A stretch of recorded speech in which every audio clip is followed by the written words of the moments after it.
If you want to survive in Los Angeles after 8 p.m., stay far away from the streets without lights. Because if you don't, there's a good chance you'll be the next victim featured in tomorrow morning's crime report. When the sun sets, Los Angeles is no longer the glamorous movie capital depicted in postcards. The glow fades, giving way to darkness and fear creeping into every corner of the streets. From the alleys behind Hollywood Boulevard to the homeless encampments in Skid Row, this city dons a completely different face. Rough, dangerous, and utterly devoid of dreams. Behind the sound of sirens are brawls no one dares to break up. Behind rows of luxury buildings are countless women trapped like fuel for the nightlife industry.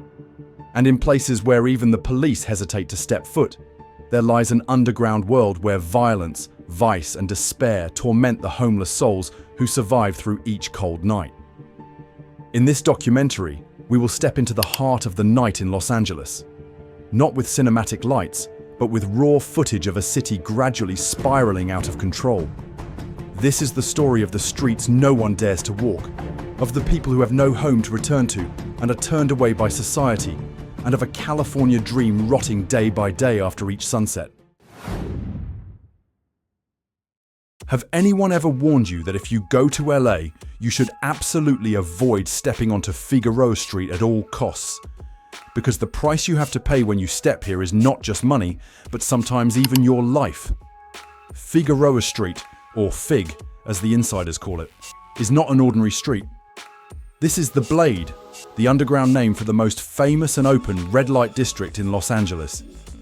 A parallel world exists right in the heart of the bustling metropolis, operating under its own rules, quietly, but not at all hidden. There are roughly 2 million prostitutes in the United States, with California having the overwhelming number of workers in our state. Along Figueroa Street alone, transactions take place openly from 6 a.m. until dawn the next day, no longer hiding or concealing as before. The recent policy change has made it impossible for the police to arrest those loitering suspiciously, turning public spaces into an open stage for the nightlife industry. And that's just the tip of the iceberg.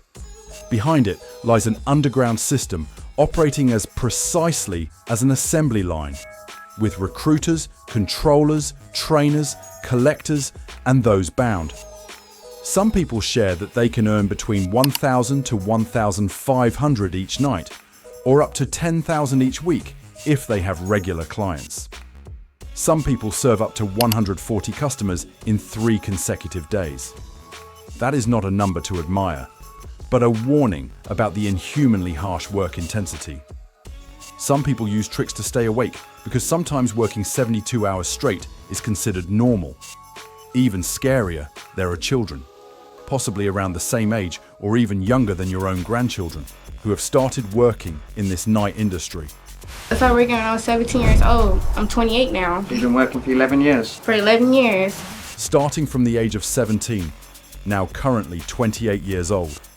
More than 11 years living in darkness, going through many managers, some providing clothes and protection, while others controlled through threats, fear, and psychological violence. Sounds like a completely chaotic, unreal world. But in reality, that is a part of this very city, only it operates after 8 p.m. when the streetlights no longer have the strength to illuminate the darkest parts of each person wandering the streets. There are unspoken agreements among the protection groups. Do not force underage individuals.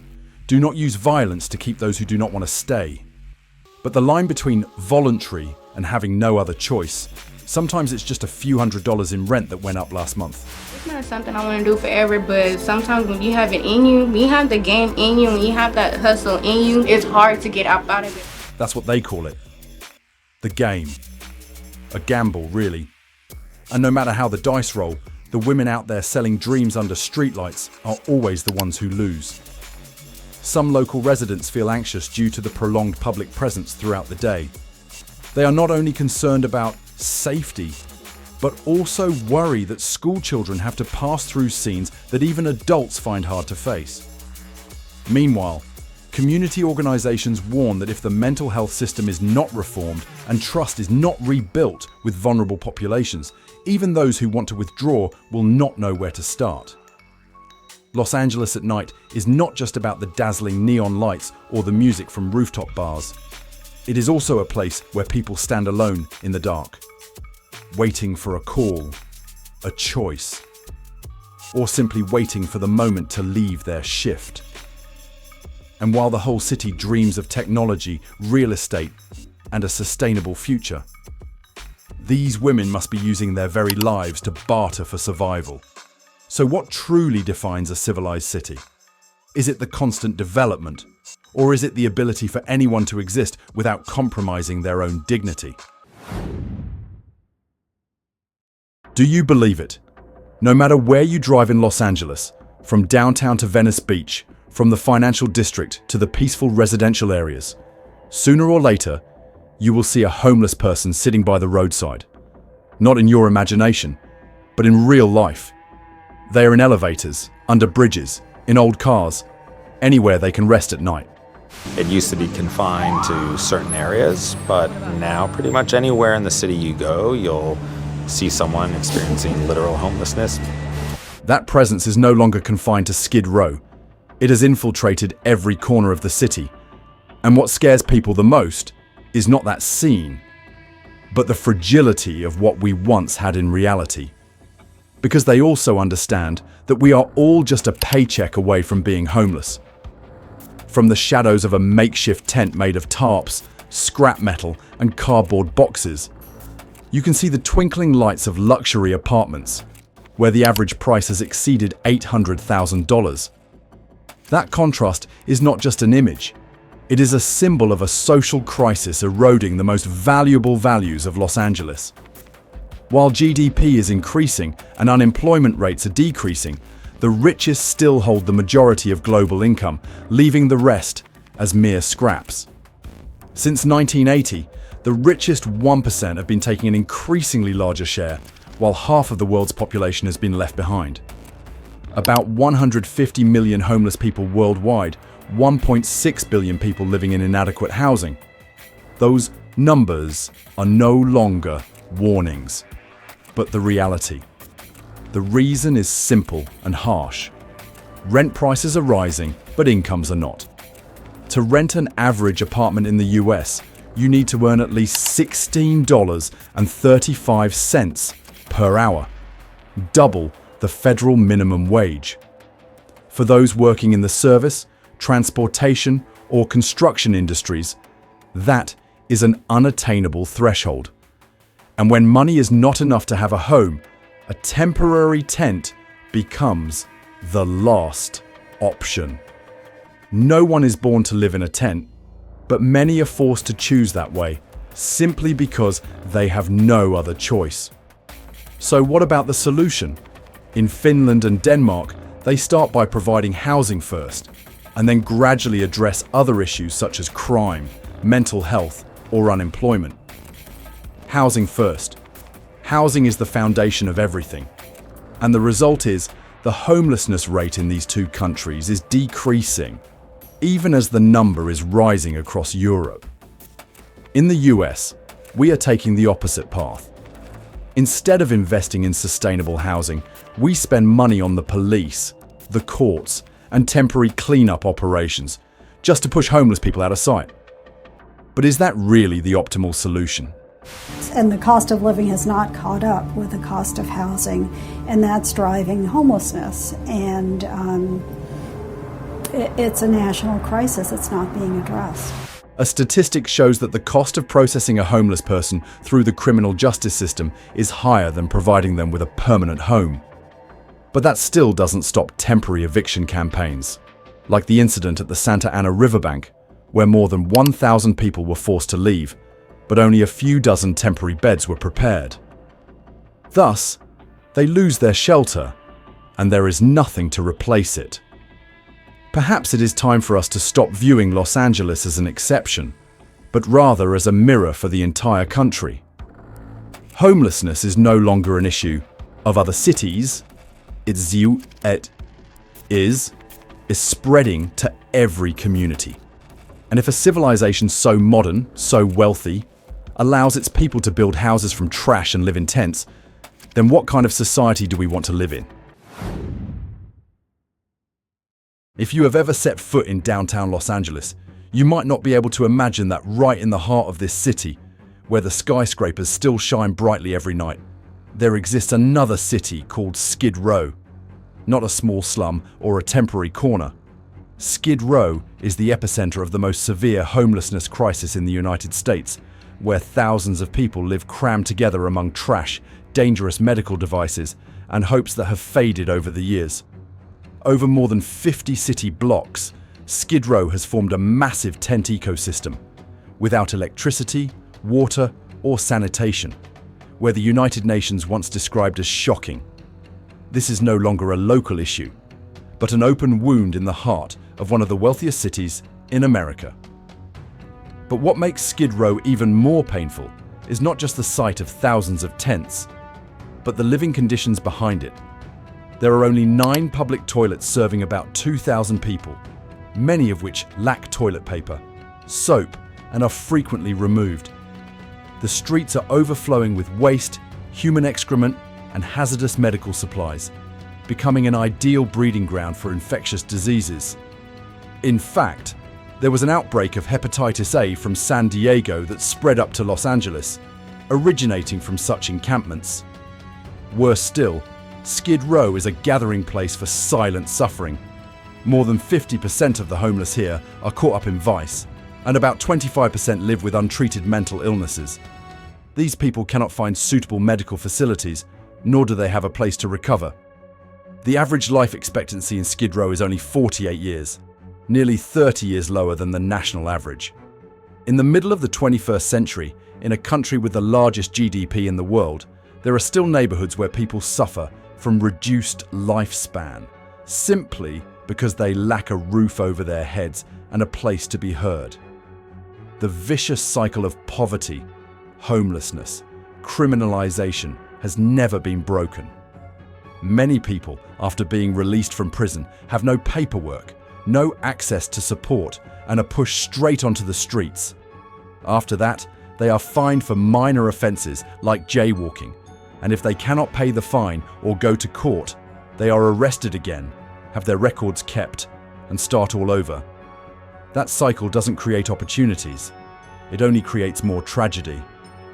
Among the thousands of residents in Skid Row, women are the ones who suffer the most. 9 out of 10 women here have suffered severe physical and mental trauma. Many people say that just because they are women living on the streets, they are often labeled as fuel for the night industry, even when they are just trying to survive. They have to learn how to defend themselves, and sometimes even act ferociously towards other homeless people. That's the only choice for survival. And what makes it all bitter is that not everyone here is uneducated or unemployed. Some were Kawans Naraz, stand for graduates, or had relatives who were famous politicians. But when rents in Los Angeles have increased by 28% over the past 15 years, while the average income has decreased by 8%, a job loss or illness is enough to push them onto the streets, without any safety net to catch them. The city is not short on money. A few years ago, a $1.2 billion project was approved with the goal of building 10,000 affordable housing units within 10 years. But the NIMBY, not in my backyard reaction, has stalled progress. Meanwhile, the budget for deploying police to clear out the camps continues to rise, even though studies have shown that the cost is higher than investing in long-term housing. And then, people continue to blame, call them a social burden, lazy people, the scourge of failure. But how many have ever tried living a day without a home, without documents, without job opportunities, without anyone addressing them with respect? Skid Row is not just an issue for Los Angeles. It is a symbol of a humanitarian system in collapse. When society measures success by growth figures, while forgetting those living on the streets, then those very numbers lose their meaning. When night falls over Los Angeles, the streetlights are not enough to dispel the chilling feeling that creeps into every small alley. There are areas where locals warn each other. After 9 p.m., don't go there. After 9 p.m., don't go there. Not because they are afraid, but because they know that if something happens, no one will come to help you. Many people in LA have stopped calling 911, not because they don't need help, but because they no longer believe anyone will show up. Some areas in the city, especially near the crowded tent camps, have fallen into a state that many people call a grey zone, where the light of the law is dim and social rules have become fragile. Residents living around that say that even healthcare workers or police officers have advised them not to step foot on certain streets after a certain hour. It's no longer a warning. It's a sign that the system is quietly retreating from the places it once occupied. Every night, in those voids, anything can happen. The screams in the night gradually became familiar sounds. No one inquired, no one investigated. Petty theft, threats, harassment, all happening behind the tarpaulin tents and the shadows of people passing by like ghosts. And then the people living here learned to live with helplessness, learned to remain silent when necessary, and quietly turned away from things they could not control. But why has it come to this? Is it because crime is increasing? Because of the large population? Or is it because the budget has been cut? Partly, yes. But the deeper cause is the silent collapse of a system that was once built to protect the vulnerable.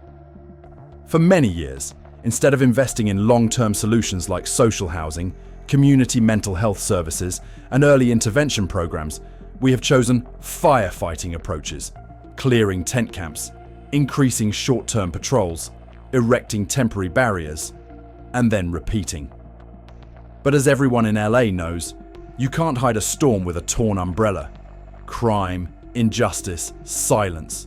Not because this city lacks money or intelligence, but because we have become too accustomed to patching the cracks with indifference instead of rebuilding the foundation with courage. So if there are places where even the system has let go, who will be the one to reach out first? How many more people must fall in the darkness before the light is turned back on? In some areas of Los Angeles, there are streets that even the police, those considered the last line of defense, often avoid patrolling at night.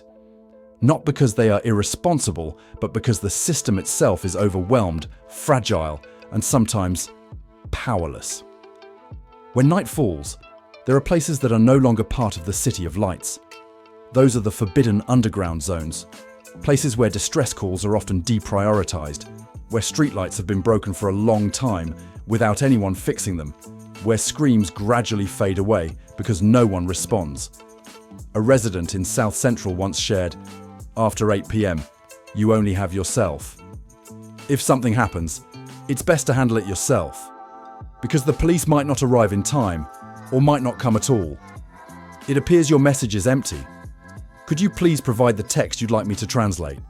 In areas like Skid Row, Westlake, or the dark stretches of Venice Boulevard, nighttime incidents are often not responded to immediately, partly due to thin resources and partly because those in the field must also consider their own safety. Not a few internal reports have revealed that during night shifts, there are areas that are avoided unless a high-level emergency situation occurs. But this has inadvertently created power vacuums, places where laws are replaced by covert control, where the vulnerable completely lose their protection. A night delivery driver recounted that he always kept a chain and a large flashlight in his car, not to ward off bad people, but to guard against places where no one dares to step in. The issue here is not about assigning blame, but rather the bigger question. If the entire protective system has withdrawn, then who is left to protect the people? If there are places where the light of the law no longer shines, can we still dare to call them cities? Amidst the cracked streets, in the damp and trash-filled camps, there are small beings growing up. Not in warm houses or safe playgrounds, but next to syringes, the sound of ambulance sirens, and sleepless nights without electricity, without beds, without childhood dreams. Los Angeles, once dubbed the city of opportunity, is now witnessing a generation growing up without a single solid foundation. Many children have never known the concept of a private room. Some of them only eat one meal a day. And there are children who have to learn how to survive before learning the alphabet. In a recent survey, more than 23,000 students in the LAUSD school district were identified as homeless. This means that in each classroom, there could be at least one child who has no home to return to after school. Those children, despite being born into harsh circumstances, still carry within them a light, a fragile yet resilient light, like seedlings striving to break through the barren soil. They do not demand privileges. They just need a chance to be seen, to be heard, and to be protected. Are we doing enough to deserve the resilience of that generation? Or are we letting those young sprouts grow up amidst the trash, the cold, and indifference? The dazzling images of Los Angeles that the world sees, the neon lights on Hollywood Boulevard, influencers posing on Santa Monica Beach, blockbuster movies premiering at the Dolby Theatre, are just a small slice chosen by the camera. But outside the frame, behind the lens, is a completely different world. No one live streams from Skid Row when it rains. There are no vlogs capturing the screams at 3 a.m. from a dismantled tent camp. Tear-streaked faces, hands trembling from cold, hunger and fear, do not appear in any travel promotion videos. There are people living among us, but they are rendered invisible every day. According to statistics, in 2024, the number of altercations involving homeless people in Los Angeles increased by 18%, but only a small fraction were reported or recorded. Because there, no one is holding a camera. No one stayed behind to record it. Only they face the stark truth. In a society where everything can be recorded, from meals to expressions, what is being forgotten in the shadows? Those who are not in the lens, do they still reside in our hearts? And if all the cameras turn away, who will witness this pain? Los Angeles was once a symbol of dreams. But now, as the sun sets, that city reflects a heartbreaking truth about the forgotten people, about the corners where no light shines. Not everyone is a victim of their own making. Many people once tried, once had jobs, families, dreams, but then were left behind by the system. Perhaps what hurts us the most is not the sad scenes at the end of the street, but the feeling of helplessness when we know that these things continue to happen. Day after day, month after month, right in the heart of a city considered advanced and developed. So the question is, when will we see them as human beings, not just as a problem? When will we build a system to help them stand up, instead of constantly trying to hide their presence? If this video resonates with you, please help spread it by liking, sharing, and subscribing to the channel to continue exploring real stories with us. The emotional snapshots of America today. The content of this video is created for educational purposes and to raise community awareness. All information in the video is selected from public sources, articles, and media documents, and reflects multiple perspectives, not intended to disparage or offend any individual, organization, or social group. The images and stories are used to illustrate the current situation in Los Angeles, while also calling for understanding, empathy, and constructive criticism from the audience. We hope you watch this video with an empathetic mindset, not to judge, but to reflect.